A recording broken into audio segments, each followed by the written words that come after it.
In the trades, the barriers to getting help for mental health run deep: stigma, job insecurity, and a tough it out mentality. But that silence is taking a toll. It's about 46 out of every 100,000 male construction workers die by suicide. That's actually twice the national average. Katie Deal from Mates in Construction has seen what it takes to change the culture around mental health and suicide. Today, we're talking about bringing these proven solutions to working athletes in North America. Not only does this need to be industry-led, this needs to be peer-led. It needs to be peers helping peers, or as they say in Australia, mates helping mates. This is the WorkReady podcast.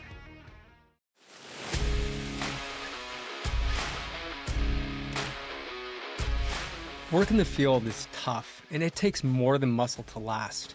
Around here, we're building a place where workforce athletes can pick up proven ways to stay strong, earn respect, and lead their crews without burning out.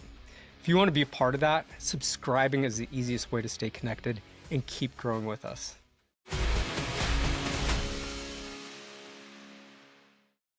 Hello and welcome to the WorkReady podcast. I'm your host, Dr. Kevin Rindal, and today's conversation addresses one of the most urgent and overlooked safety challenges in the construction industry, which is mental health and suicide prevention. And so today we're joined by Katie Deal for Mates in Construction North America to unpack a model that has already saved thousands and thousands of lives around the world and is now scaling across the U.S. We'll talk about why construction is uniquely vulnerable and what makes the MATES model different from traditional programs, and how peer-led job site integrated support can fundamentally change the safety culture. Katie, welcome to the WorkReady podcast. It's so great to have you on. Thanks, Kevin. Good to be here.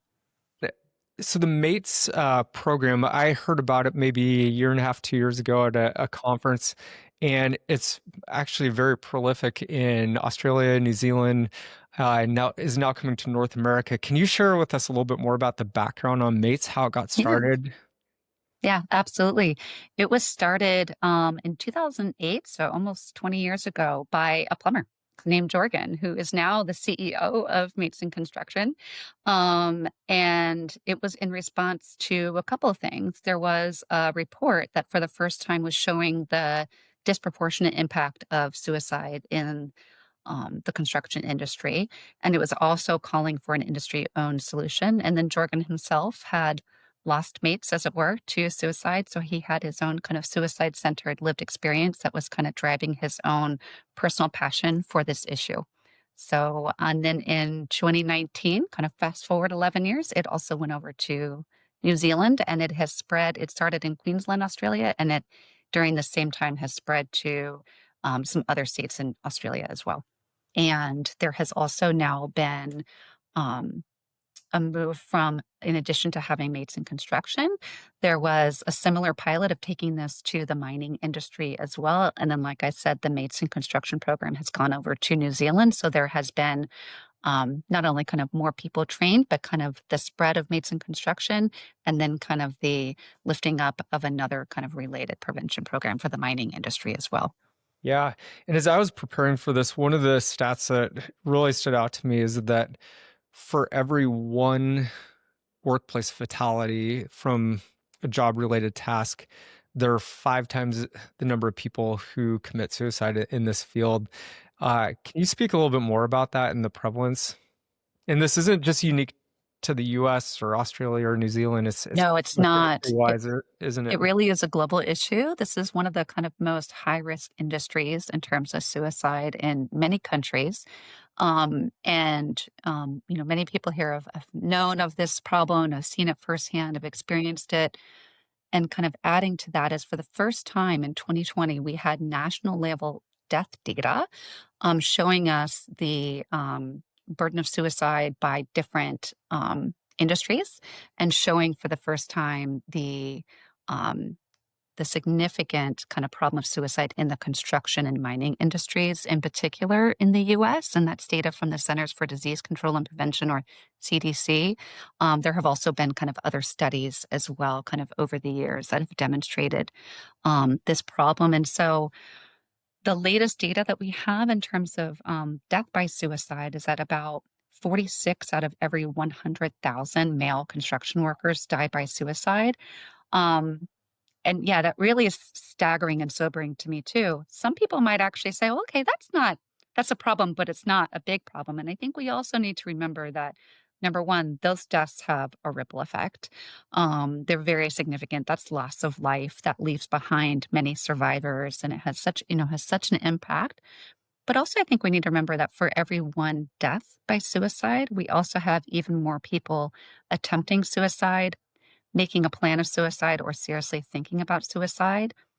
And this isn't industry specific data, but just to give us kind of sense of what it could be, we have nationally representative data that show us, just for example, that for every one death by suicide, about 325 people seriously think about suicide. So again, that's nationally representative data. That's not industry specific, but just to kind of give us a sense of the scale. And this can all be really devastating. Certainly if there's a death by suicide, but even if there's a suicide attempt, that can result in disability, um, a job loss, all those kinds of things. And this can impact workplaces as well as families and communities. It can impact productivity on a job site. It can have an economic burden, and certainly, I think most importantly, kind of the emotional and kind of mental kind of burden of going through this. So it's really kind of an impactful and widespread problem. Absolutely. And man, again, for the people who work day to day with these peers, I mean, sometimes people are spending a substantial more amount of time with their coworkers than they are their own family, and so I can Yeah. imagine that for someone on a job, work side by side with people on a day in and day out basis, that's pretty impactful. And so, um, is some of the support after an attempt for the crews a part of the mates program? Yeah. So the MAIDS program has a lot of different kind of components to it, and it's primarily focused on suicide prevention and early Yes. intervention. But there is a part that's focused on postvention. What do you do if a death by suicide does happen on a job site so that you can help the people who have survived that loss and who have, perhaps even witnessed the death, but also help to prevent additional suicides from occurring. There is this kind of concept called contagion, where, if we don't kind of react carefully and safely and effectively, there could potentially be even more suicides that occur, because the risk of suicide can increase if a death does take place, or even if a suicide attempt does take place that doesn't result in death. So, yes, there is that kind of component in the MATES program, certainly. And so, from my understanding, it's been construction primarily. You mentioned mining, and then there's going to be a heavy utility focus in the US based program. Are there any aspects or research related to those industries why that's the area of focus to start out with? There are a lot of strengths in this industry that we can really be building upon, a lot of really beautiful things that already exist that we can be leaning into and kind of strengthening and building. And then a lot of risks that we want to kind of be reducing to the extent that's possible and help people to kind of buffer those risks. And I think that's something that's kind of universal, regardless of what industry we're talking about, that there are going to be kind of things that increase and decrease risk, no matter which population or industry that we're talking about. But some of the things that are specific here in the construction industry in particular, that can increase suicide risk. One is job insecurity, being in between jobs, or maybe, you're on a contract right now, but that's coming into an end and you don't know where your next paycheck's going to come from in a month when this job ends. That can really increase risk.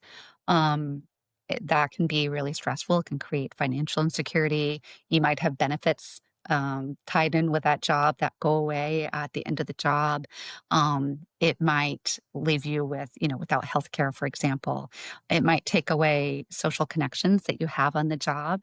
Like we were just talking about, you spend a lot of time with people at work, especially in this industry where you're working, long hours, typically on crews, side by side with, a lot of the crews for a long time. It might take away a sense of purpose. For a lot of people, your work can give you that sense of purpose and pride that can be taken away if a job's not there. That can all increase suicide risk. But also, this is a very high stress, precarious kind of environment that a lot of people are working in. It can be very demanding and stressful. There can be productivity pressures, for example. Folks can be working out in really kind of harsh weather conditions, working in kind of certain particular jobs or trades that can be dangerous at times.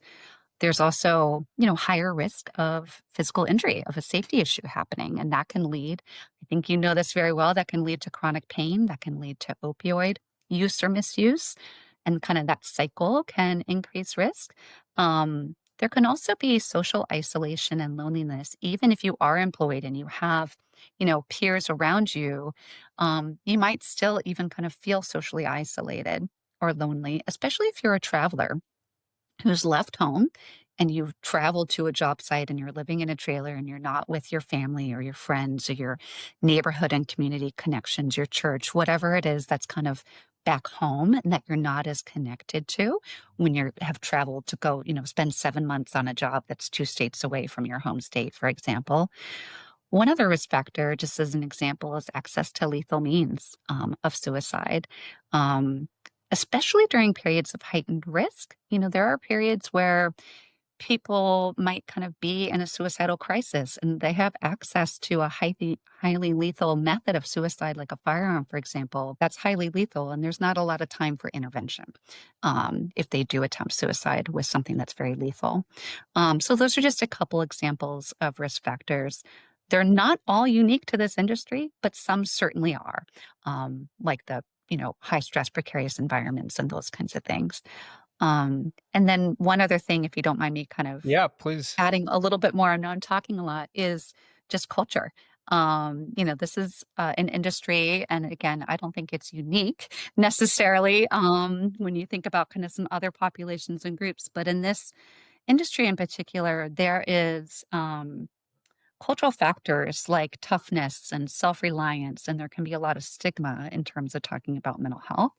Um, so there is a high degree of norms in the construction industry that really pride being tough, being physically resilient, being self-reliant, for example. And that's wonderful. I have two brother-in-laws in the trades, and I think that describes them to a T. And the workers can often be kind of socialized, as it were, Kevin, to suppress any emotional vulnerability. You got to kind of be locked in, focused, focus on productivity. Don't want to admit any kind of weakness or challenge, those kinds of things. And that can foster this kind of tough it out mentality and discourage anyone from seeking help when they actually need it. Um, and that's really hard. And that's something that the MATES program works to kind of chip away at. And the more people kind of internalize these norms, the less likely they are to recognize when they're in distress or when someone else is distressed and then actually seek help. Even if a mental health service or an EAP is kind of right there and accessible, they're a lot less likely to use it. And so it's tough. That kind of that cultural piece and stigma and things like that are really kind of tough factors to be up against, but something that the MATES program really tries again to chip away at. Vimosity is more than training.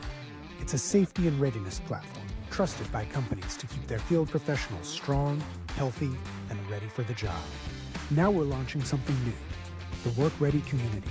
It's the first online community built exclusively for field employees, a place to connect, learn, and lead the future of our industry. Join us and be part of the movement.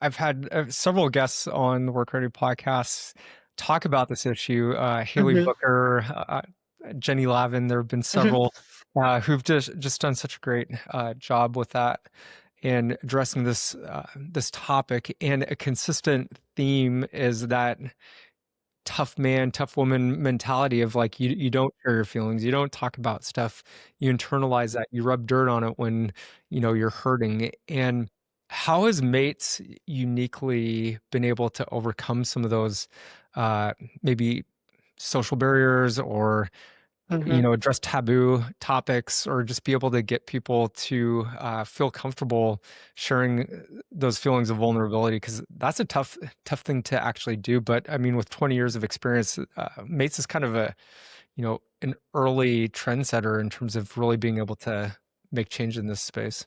Yeah. I mean, when I was kind of sharing a few minutes ago about how Mates got started, one thing that Jorgen, the CEO, really felt very strongly about was not only does this need to be industry led, this needs to be peer led.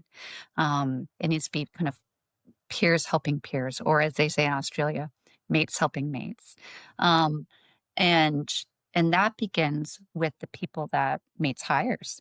And we're going through the recruitment process now for our North America pilot team, and we are recruiting from the industry. We want people who come from industry who can say, "Hey, I've been in your boots.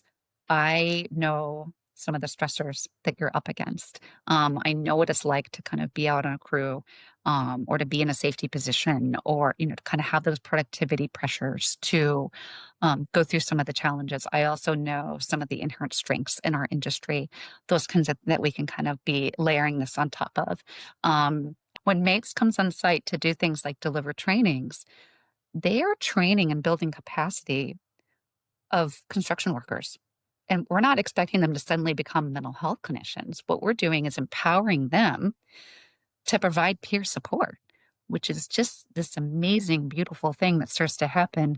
And this is also a male dominated industry, to start to see, particularly men kind of reaching out and offering help to other men in particular. I mean, it's beautiful when anyone does it, but I think it's especially cool to see, to see guys start to do this. So, a lot of those kind of masculine norms and things started to be softened a bit.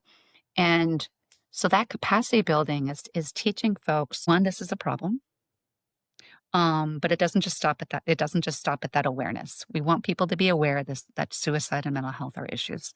But we also want to feel hopeful that they can do something about this and motivated to go take action.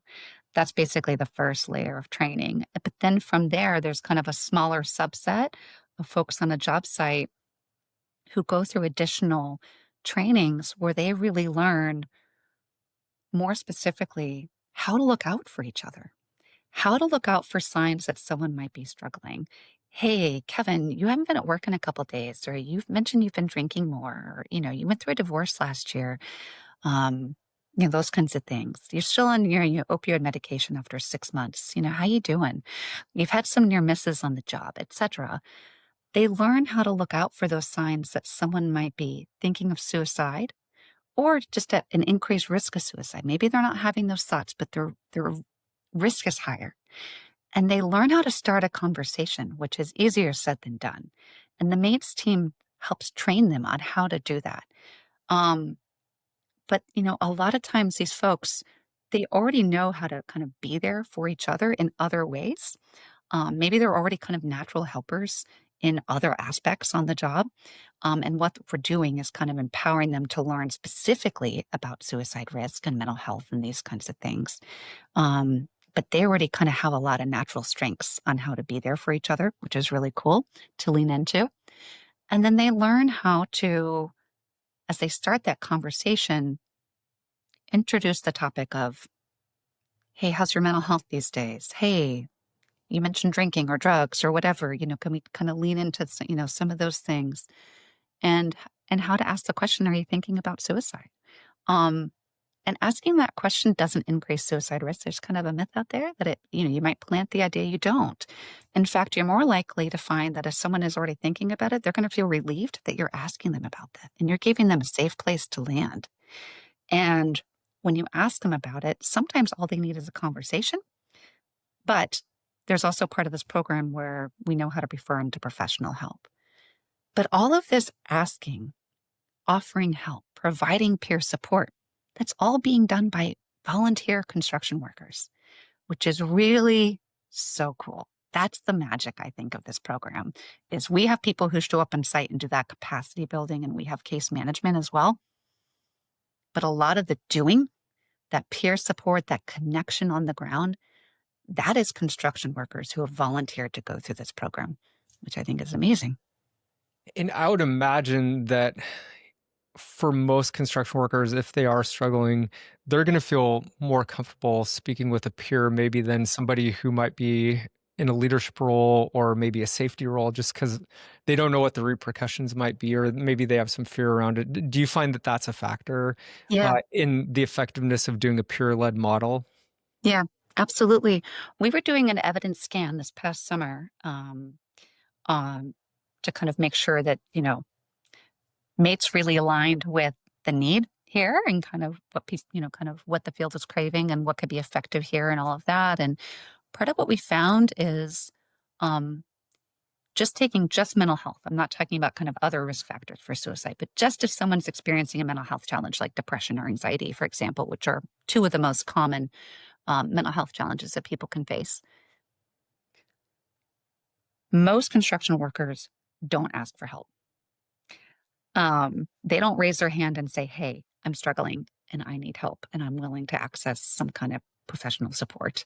Um, that's not necessarily surprising, but it does absolutely break my heart. It just really is like, oh my gosh, okay, we have some barriers to start kind of tearing down here. And the most common barriers to people help seeking or seeking help for themselves are stigma, and fear of job loss. They're scared that if they raise their hand and say, "Hey, I need some help," they're going to be seen as weak or not capable of doing their jobs, not reliable, etc. Um, there's also a distrust, excuse me, of healthcare providers. They're kind of seen as these outsiders who may not understand what it's like to be a construction worker and kind of have the challenges, health issues, et cetera, that construction workers can face. And then there's also limited access to care during working hours. Construction workers tend to work some pretty long hours and doing really hard work and, long shifts, overtime, etc. They might be kind of out in a rural area and 30 minutes out from a trailer where there's not even anywhere to have a private teledoc appointment or to call the 988 crisis lifeline, those kinds of things. And so it's really complicated, and there are a lot of barriers, like I said, to kind of be working on here, but absolutely they're more likely um, to feel comfortable talking to a peer and to have a conversation with a peer. And then if they need professional services like mental health counseling, substance use treatment, maybe some financial assistance or whatever, they're more likely to access that care if a peer helps connect them. And that's part of the MATES program as well is, hey, I'm here as a peer, but if it seems like you might need more help than I can provide, I'm not a professional in this space, then I can kind of link you to someone who can get you that professional support. And that's where our case management comes in. Okay. I'm glad you touched on that. One of the things that you said earlier is about the substance abuse. So maybe it's the opioids or drugs and alcohol. And man, a consistent theme that I've heard in talking with people is that there's kind of this negative cycle that happens where, we know that like 40% of all injuries just fit into like musculoskeletal. So oftentimes, there's pain involved. We've done through Vimosity surveys and find that about 80% of the workforce, if you just say, "Do you have pain in some area of their body?" They're like, "Yeah, my back, my shoulder, my knee." Yeah. And it's kind of a slippery slope because, oftentimes you need to provide for your family. You're working hourly, so you don't get PTO. And so like if you take time off of work, to actually care for an injury or something that's, painful and brewing, you're not going to get compensated for that. And so it tends to lead to, now what do I need to do to medicate myself so that I can continue to show up? And, the stats are not great when it comes to opioid use. It's like within 7 days of taking those, your risks of actually getting off of opioids is dramatically reduced. It really quickly becomes a dependency. So what role do you see substance abuse playing in this whole issue that we're talking about? And it sounds like people contact EAPs. Sometimes they have some support for substance abuse. But is there anything specific that MATES maybe focuses on related to substance abuse? Yeah, that's a great question, Kevin. So One, just in terms of just a data piece for a moment, is um, there are a number of suicides where what people do is they overdose on opioids, or, other drugs. And that's kind of the method that they use to attempt suicide. There are also a number of suicides where there was another method used, but tox reports show the presence of opioids in the system. So, that was kind of still involved in some way, shape, or form. There are also a number of opioid related deaths that are possibly suicides, but there's not necessarily evidence of intent to die, evidence that it actually was a suicide attempt, as it were. And so they're labeled as an opioid kind of related death that actually potentially could have been labeled as a suicide. And how I mentioned in the MATES model, peers start as they kind of go through their capacity building and they go through these levels of training. The peers on the ground start to have conversations. They start to kind of notice that, they know how to kind of look out for each other, notice signs that someone might be struggling and start these conversations. That's absolutely kind of at the heart of the model, is we want to be sure that we are finding people who are having those thoughts of suicide and get them into kind of crisis intervention and supports that can help bring that risk down and prevent them from attempting suicide. Sometimes, though, people aren't necessarily in a suicidal crisis where they're actively thinking about suicide. Maybe they're even making a plan for suicide. Maybe they're not in that crisis mode, but where they are is their risk of suicide is increased. So maybe, they're struggling with substance misuse. Maybe they have mental illness. Maybe they're going through some financial stressors. Maybe there's some housing instability. Maybe they've recently had a loss, death of a loved one, or they've gone through a divorce, for example. These things can all kind of potentially increase suicide risk. And so when the folks who are trained on the ground kind of are having these conversations, any of those things could result in someone saying, yeah, actually, I could use some help in these areas, whether that's I need some suicide crisis intervention or substance use treatment, for example. So something that then happens is a network of safety essentially is kind of built on a job site as people kind of go through this training and capacity building, and they know how to contact their mate's case manager. The mate's case manager's job is to have a referral network available. They kind of build that when they start working with a particular site. They develop this referral network so they can help someone navigate the available services and supports that professionals can offer to them. So that case manager doesn't provide those services. They're more kind of I'm going to walk alongside you and help you understand what your options are and how you can access what you need. And sometimes people need more than one thing. They might need substance use treatment, and they might need something else at the same time. That's all right. So the case manager's job is to help kind of understand what their needs are and kind of navigate the services and supports accordingly and kind of think through potential barriers. Do you need to drive to an appointment or can be a telehealth appointment? If it's telehealth, where's a place on site where you can have a private conversation? And what does that look like when it's a trailer and a bunch of trucks? Kind of what are the options so that you can kind of access the care, that you need.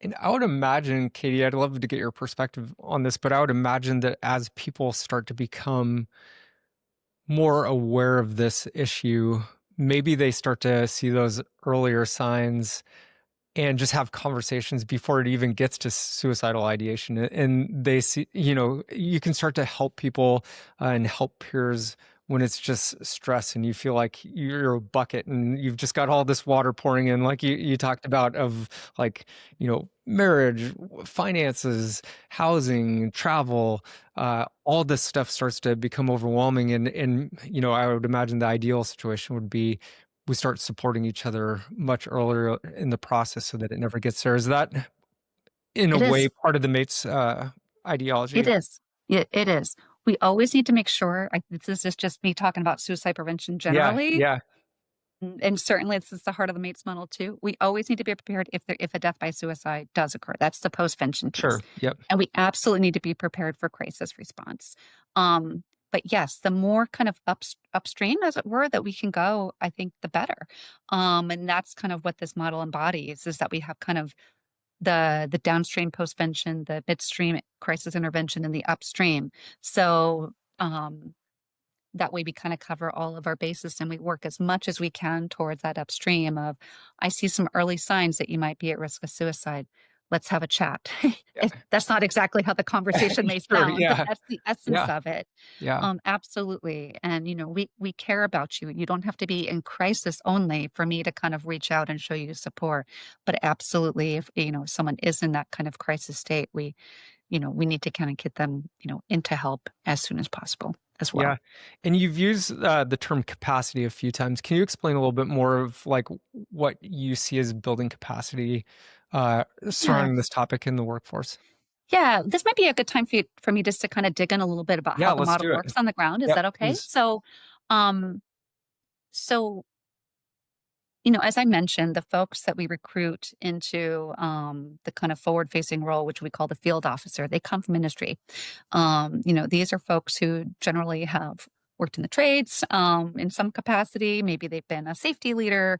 Um, they bring in that experience and that ability to kind of navigate a job site, kind of know who to talk to, how to talk about it. And the first thing that they do is start building relationships, and they listen and they learn. They want to understand the daily rhythms of a job site. They want to understand, if they're talking to an employer, for example, who's your client? What kind of job are you working on? What are the trades? Is this union? Is this non-union?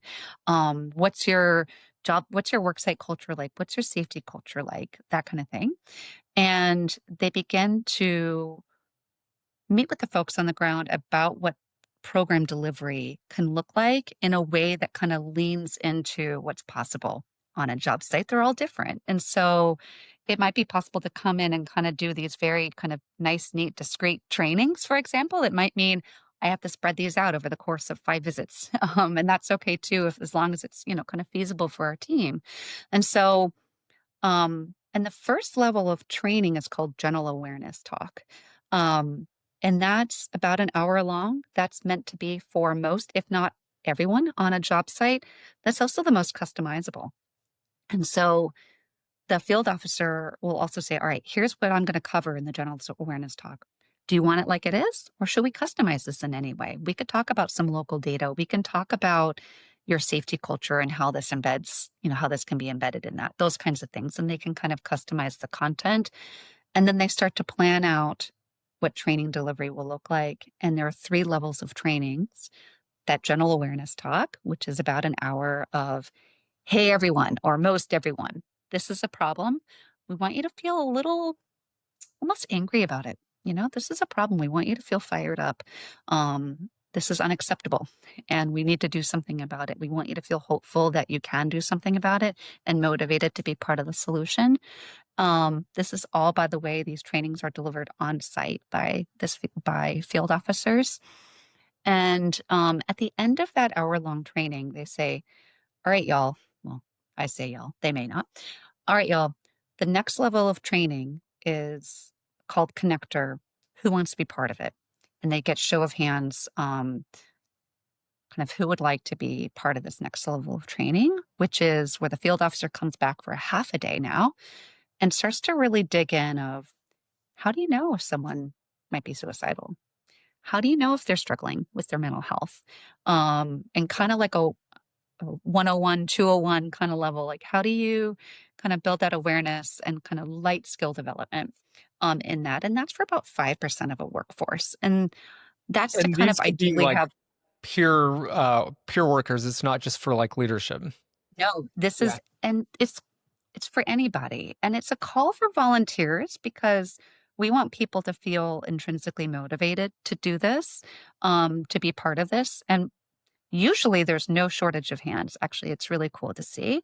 Um, and so, yeah, we tend to get enough volunteers who are willing to, we're still talking construction workers. They're not going to suddenly become mental health clinicians through these trainings. That's not the intent. But what they're going to do through this connector training, and then there's one more, is learn how to be those peer supports, learn how to look out for signs that someone might be struggling and kind of, broach them with a conversation and offer peer support, all of that. And then that's about, like I said, about 5% of a workforce. So there's kind of line of sight to these connectors, and they get a hard hat sticker. So, you can kind of look around and you can see, oh, who's been trained in this? Who's kind of a safe place to land, as it were? Who's someone that if I actually wanted to raise my hand and say, I'm struggling, I need help, this is someone I know who's gone through this training. And the sticker is just like this really nonverbal, easy way to kind of know who's gone through it. And then a couple people per site go through what's called ASSIST, Applied Suicide Intervention Skills Training. And that's more like a CPR, a little more kind of, it's a 2-day, more intensive skills training of if someone is suicidal, how do you have that conversation? Are you suicidal? Have you made a plan? Like you can kind of get into kind of more detail about that. And would you be willing to create a safety plan to keep you safe for now while we connect you? You're going to need some professional supports here if you're willing to, kind of go with me and make a phone call. But how do we keep you safe for now? And then they learn how to kind of connect to our case manager and kind of be part of that network of safety. So these multi-layers of training build that awareness. They build more knowledge. They build more motivation. They build skills. And that's what I mean by capacity. The folks who go through these trainings are at the end of them more capable of noticing and responding and helping and connecting than they are before they go through the trainings. And we now have enough research coming out of Australia and New Zealand to show this works.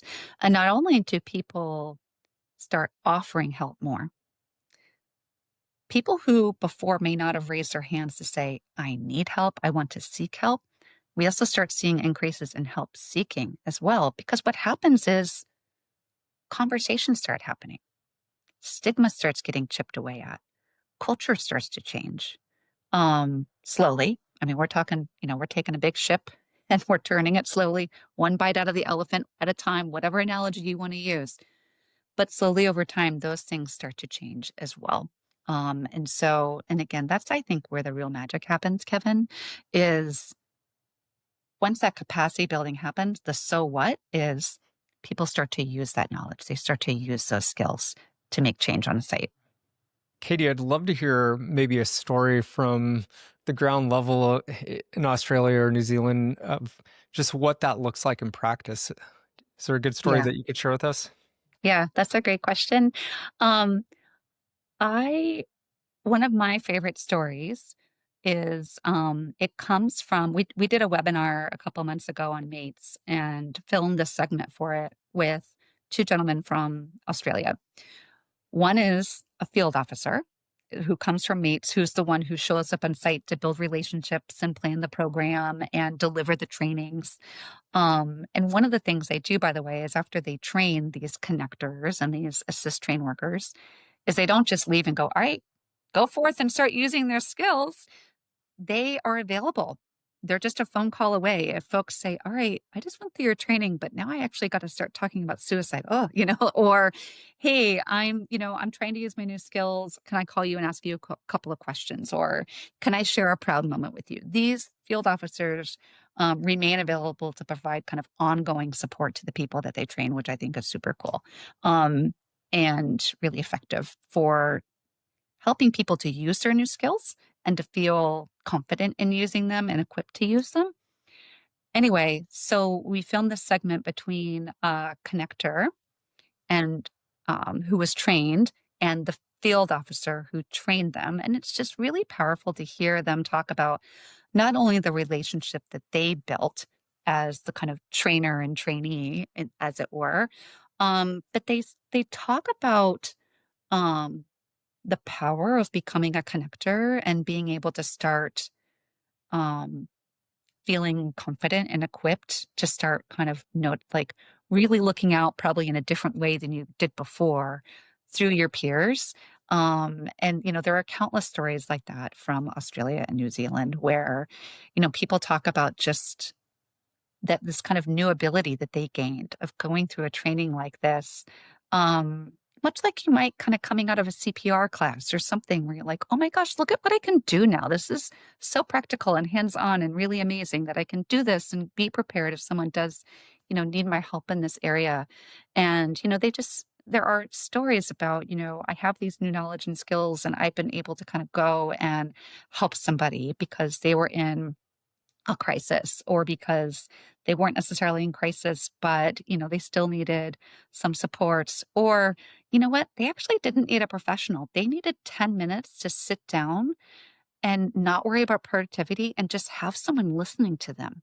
And that's what they needed that day. And that was really powerful. And in all of these stories, you talk like especially to hear from me, from my perspective as a female, to hear men talking about this kind of gets me really excited because that's not always what you kind of hear men kind of talking about and being excited about. But women too, kind of sharing these perspectives. And I think it's just really speaks to the power of that kind of peer-to-peer connection and support that's enabled when you go through a program along these lines. Equating it to first aid or CPR training, I think is a great way to think about it too, because man, if there's a crisis and you have that skill, it's, I mean, so impactful in that situation. And sometimes you just don't realize how many people surrounding you may have mental health issues or Yeah. things that they want to talk about, or, you know, suicidal ideation. And man, when you have that skill in the training, it just, it equips you to be available in that moment when the crisis is happening. So that's awesome. And I'm really excited that this is coming to North America. Can you share a little bit more about uh, this whole process, where we're at in the process, and how that came to be? So just a little bit of a backstory. I shared earlier on about the data. That was a real kind of prompt. When we kind of first had that national level death data showing us suicide rates by occupation was a real eye opener, I think, for a lot of folks, myself included. I've been in this field a long time, and suddenly, the data is right in front of me, and it was really powerful to see. Um, Kind of alongside that, there were, kind of other studies and also just firsthand knowledge that people had of like, yeah, we know this is an issue. We didn't necessarily need the data, to kind of show us, or maybe the data just kind of solidified what we already knew. Um, and so kind of alongside kind of more data collection showing us this is a problem was just kind of a growing need and readiness for suicide prevention within the industry. And that includes Quanta Services. So Quanta is this US based construction and energy company with capabilities that really span the industry. They have built the largest craft labor force in North America. They have about 300 operating companies across North America and actually a couple in Australia, which is one of the reasons they first heard about the MAIDS program. Some of the operating companies of Quanta in Australia have implemented MAIDS and have had great success and have seen positive results with that. And when Matt Comfer and others at Quanta in Houston, where they're headquartered, were thinking, all right, what can we do about this problem of suicide? We want a comprehensive and evidence-based and scalable and sustainable suicide prevention program. What's that going to be? They approached Mates about a partnership, and they knew, and Mates said, this whole time, we're not just coming over for Quanta. This has to be for all of industry. I was talking earlier about how, um, in Australia, it's not just for employers. It's not just employers or contractors who pay for this either. It's kind of a all-in. Suicide prevention is everybody's business. It's shared responsibility, pooled resource model. And so from day one, it was, we've got to get industry engagement, et cetera, and make sure that this will become available for kind of the whole industry. But we also knew that we needed to pilot this and kind of be careful. There's a lot on the line if you don't get suicide prevention right. And so to get ready for that, we've had to do a couple of things. I call it the red pen phase. We had to kind of look at the entire model, not just the content of those trainings or how we do case management, but the funding model, the workforce model, the evaluation framework. We tore it all apart and we said, all right, what, if anything, do we need to adapt? All right, we know we need to adapt some of this because the North American context. What can we keep as is, and what do we need to kind of test, kind of in a pilot phase? And so we've been getting ready with developing a funding model, a workforce model, recruiting a workforce, which we're doing now, developing an evaluation framework. We're currently seeking an external evaluator, those kinds of things. We also needed to select the pilot sites. So there'll be 6 of Quanta's operating companies in North America participating in the pilot, and there's a range of where they are geographically, what trades are represented, union status, those kinds of things. So we wanted to pressure test this thing in a number of different kind of settings, kind of within the industry. And then also carrying out those adaptations before we get into the pilot mode.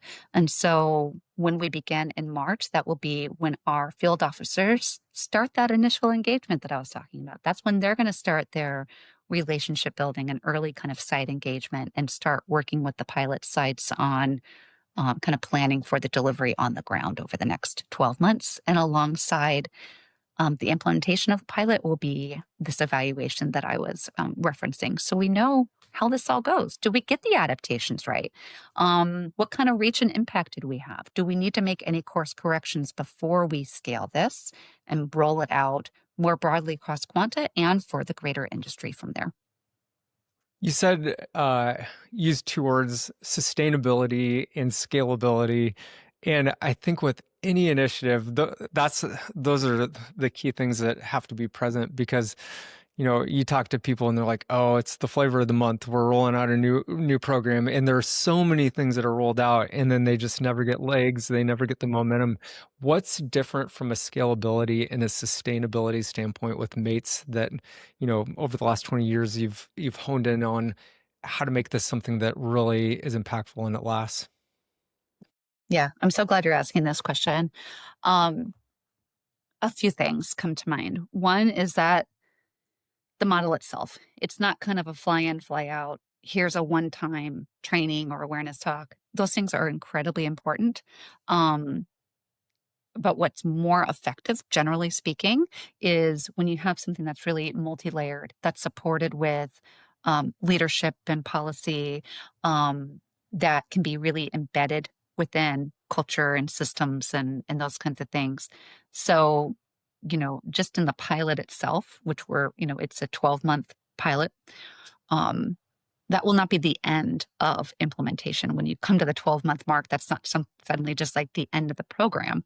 But in that 12-month period, it begins with site engagement and relationship building and really listening so that this program can be layered in a way that reflects worksite culture, safety culture, and really become embedded, where suicide and suicide prevention can be just kind of normalized in conversation, where leadership gets on board, where crews get on board, and it's multiple levels of training.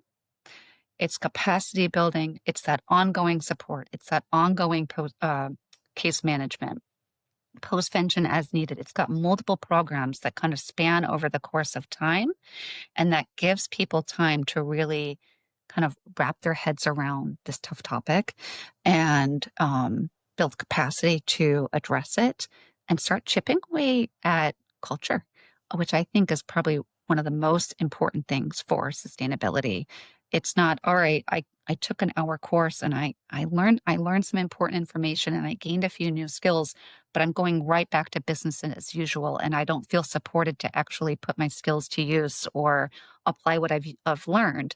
And so I think that's just kind of a part that's inherent in the model itself. And then the workers themselves, as they get trained,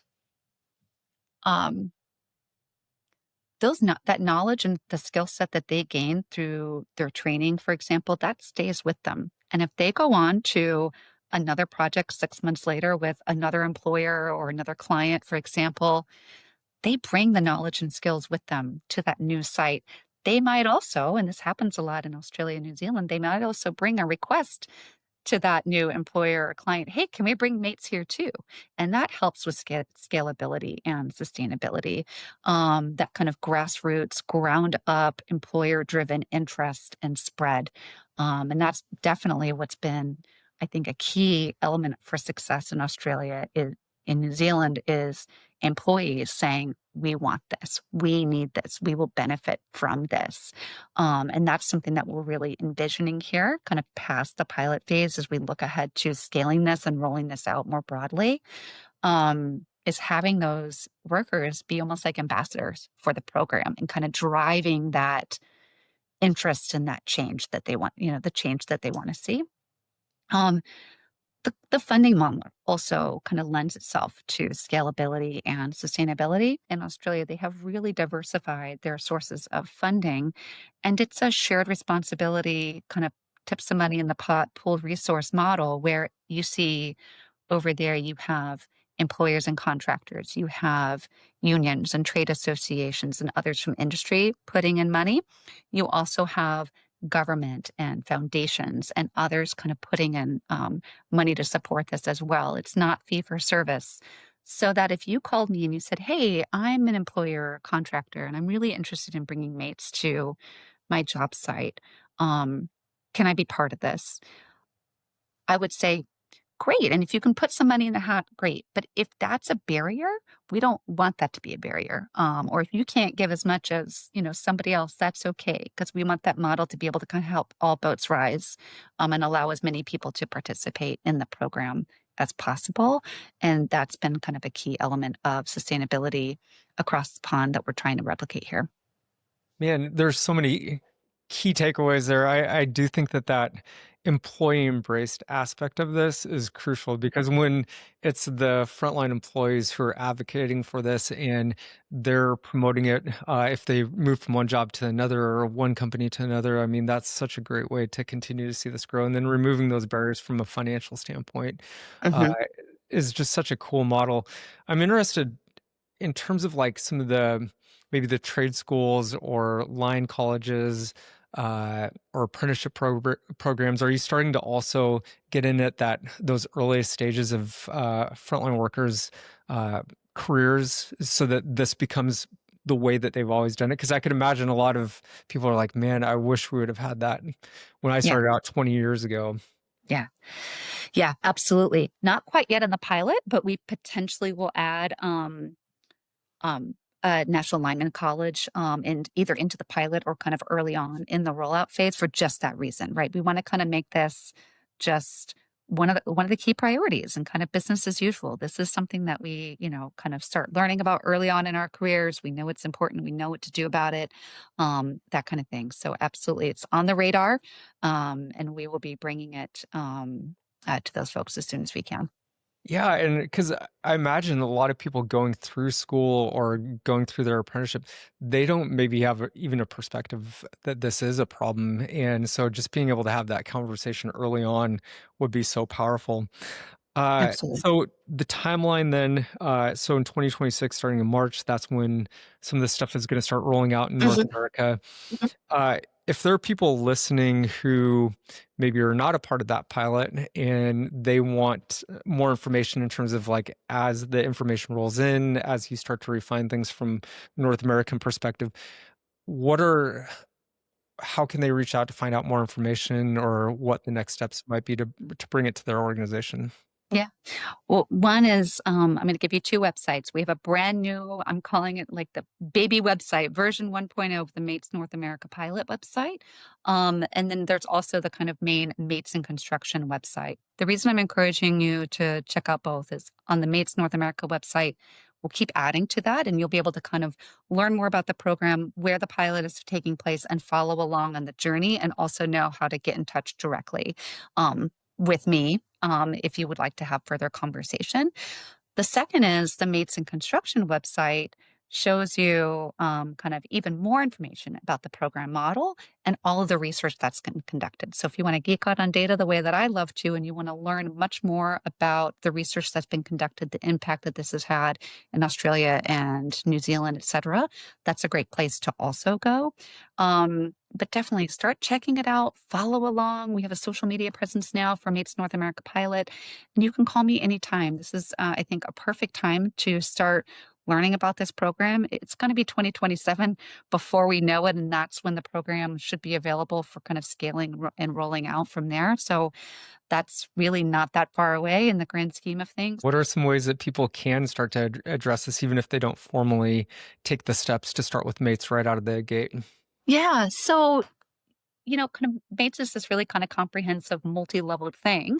And I think in an ideal world, you do all of those things at once. But just take awareness building, for example. That can be a place to start. Do people even on your site know that this is a problem? Do they think if they think no, it's a problem, do they think it's preventable? So there are ways you can kind of start building in this topic into safety meetings, into leadership meetings. You can kind of bring in a speaker to kind of just help, do some initial education about this topic. There is also a really cool online self-paced training called Start by a company called Living Works. I think it's about $30 or $40 a person, where you can go and just kind of get the very intro on what are some warning signs that someone might be thinking about suicide. So things like that to just kind of start that initial awareness raising, that initial education, and kind of get some wheels turning and get people kind of more on board that this is a problem. And then you can kind of work on building readiness to actually do something about it.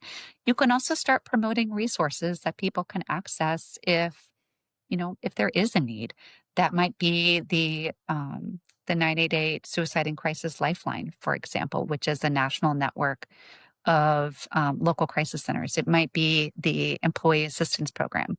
It might be a union's member assistance program, for example, and kind of making these resources available so people can start learning about them, and then working on actually helping people to kind of be willing to make those phone calls if they need help. Katie, in preparation for this conversation, you and I talked about serious injury and fatality prevention. So sometimes we call it SIF prevention. I know with Quanta, they talk about the capacity model. So it's just this whole idea of identifying high energy hazards and putting the right direct controls in place so that people, can avoid serious injuries and fatalities and those life-altering situations.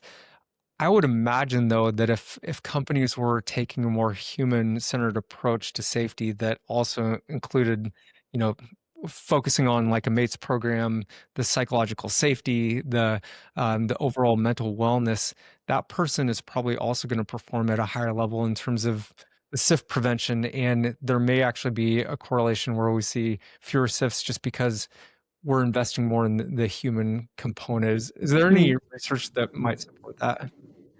Absolutely. So going back to the data for just a moment, we were talking about the death data kind of towards the top of the call that, most deaths by suicide in this industry are by men.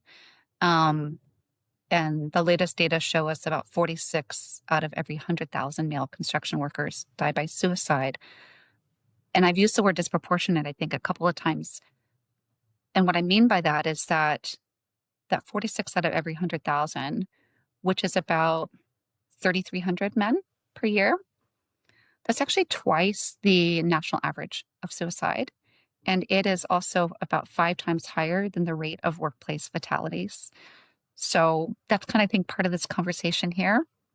And absolutely, we need to look at people holistically. We can't just look at physical health and kind of separate that from mental health, or mental health without physical health. It all kind of goes hand in hand. And what we've seen in the research from mates in Australia and New Zealand is many positive kind of outcomes come out of this program. But one of them is that when we do a good job at preventing suicide and improving mental health, we also do a really good job of helping people to show up at work and to be productive, and to be focused on the job, which is really cool. And that also saves money. So it comes down to the bottom line as well, by the way, that people who have this program on the ground and are investing in this program see a good economic return as well. That's great. Thank you for sharing that. And Katie, this has been such a good conversation. I really appreciate this. And you've really helped us understand a little bit more about just the scale of this issue within the trades. it's been heavy, talking about this, but at the same time, there's so much hope in it because we know that when we have a system, when we have a focus, and when we get peers involved, it can be really effective. Is there any final story or thing you'd like to share just about the outcomes related to this and how it's made a difference, especially in Australia and New Zealand? Because I think for us, as we think about expansion to North America, it's exciting to think about bringing something like this to the workforce. Yeah. Well, we're really feeling so optimistic about this pilot because of its potential. And we draw on that optimism from not only the excitement and support and all of that we're finding here in North America, but also from the research and the outcomes that we see from Australia and New Zealand. And over the years, a number of studies have been conducted, and you can find them on the Mates in Construction website. But in short, it works. It helps people. And that does that in several ways. One is it helps people to have conversations around mental health. It improves what we call mental health literacy. It gives them kind of more of a vocabulary and a more comfort talking about this topic. It helps people offer help more, that help offering behavior, and it helps people raise their hand and seek help. And I have my own kind of suicide-centered lived experience. I have been in the position of needing help and really having a hard time saying, yeah, I need help. It's a really hard thing to do for a lot of reasons. And it is amazing to see both the help offering and the help seeking both go up after this program is on the ground. See changes in culture, improvements in, like I said, presenteeism, productivity, bottom line, economic cost, those kinds of things. And then I think the most important thing is it's saving lives. It's preventing people from attempting suicide. It's preventing those deaths. And then that all prevents the impact of those things as well. The economic cost of those things, the emotional toll that those things can take, the increase in suicide risk that those things can lead to, et cetera. So it's really powerful to see kind of all the data that's been collected and then all the stories too that layer on top of all of the data of, the personal stories of lives that have been touched and impacted and saved kind of through this program. And so that kind of is what keeps me going and gets me so excited about this opportunity that we have to pilot this program here. And then can I just say one more thing in closing? Please do. Is that all right? Yeah. If by any chance there is someone listening to this whenever they are listening to this and is either thinking about suicide or death or hurting themselves or is just struggling emotionally, trust me, I know how hard it is to say, I need help, to maybe even recognize that those are the thoughts that you're having, but help is out there. You don't have to be part of this MATES program to get help for yourself, and you don't have to be part of this program to help somebody else. Those are things that we can all start doing now. We can reach out and start a conversation with somebody. We can call the 988 Suicide and Crisis Lifeline. It is open 24/7. If you can't make a phone call, you can send a text. They have an online chat system. They have a press one option if you're also a veteran. There's an option if you speak Spanish. So there are resources out there. There are employee assistance programs. There are kind of a multitude of resources that are out there. And so I just encourage you to really consider using one of those if you're in that place, or if you have someone in mind who you think might need a hello, how you doing from a mate, then please reach out. Katie, that's a great wrap up. Thank you for the work that you're doing and bringing a solution to this industry that's not only proven and practical, but is really focused on that human aspect. And your leadership is making a real difference for the people who need it most. So thank you very much. If this conversation resonated with you, please take a moment to subscribe to the WorkReady podcast on YouTube, Apple Podcasts, or Spotify, and leave a review. What we found is that fewer than 4% of listeners actually subscribe. And when you do, it directly helps us continue bringing these meaningful, high impact conversations to the people who keep the world moving. We're also, Katie and I are going to continue this conversation inside the Vamosity WorkReady community. So if you're a workforce athlete or someone who supports them and you want to connect with others in the trades who are committed to maximizing human performance, safety, and career longevity, this community is for you. It's 100% free. We're just getting it launched. And so I'm excited to extend this conversation with Katie there and share additional free resources to support your journey. If you go to the show notes, you can find out some more information on how you can create an account to join the Vamosity WorkReady community. Like I said, it's totally free. Thank you so much for joining us. And until next time, remember, you are worth investing in. Work hard, take care of your people, and stay work ready. Thanks so much.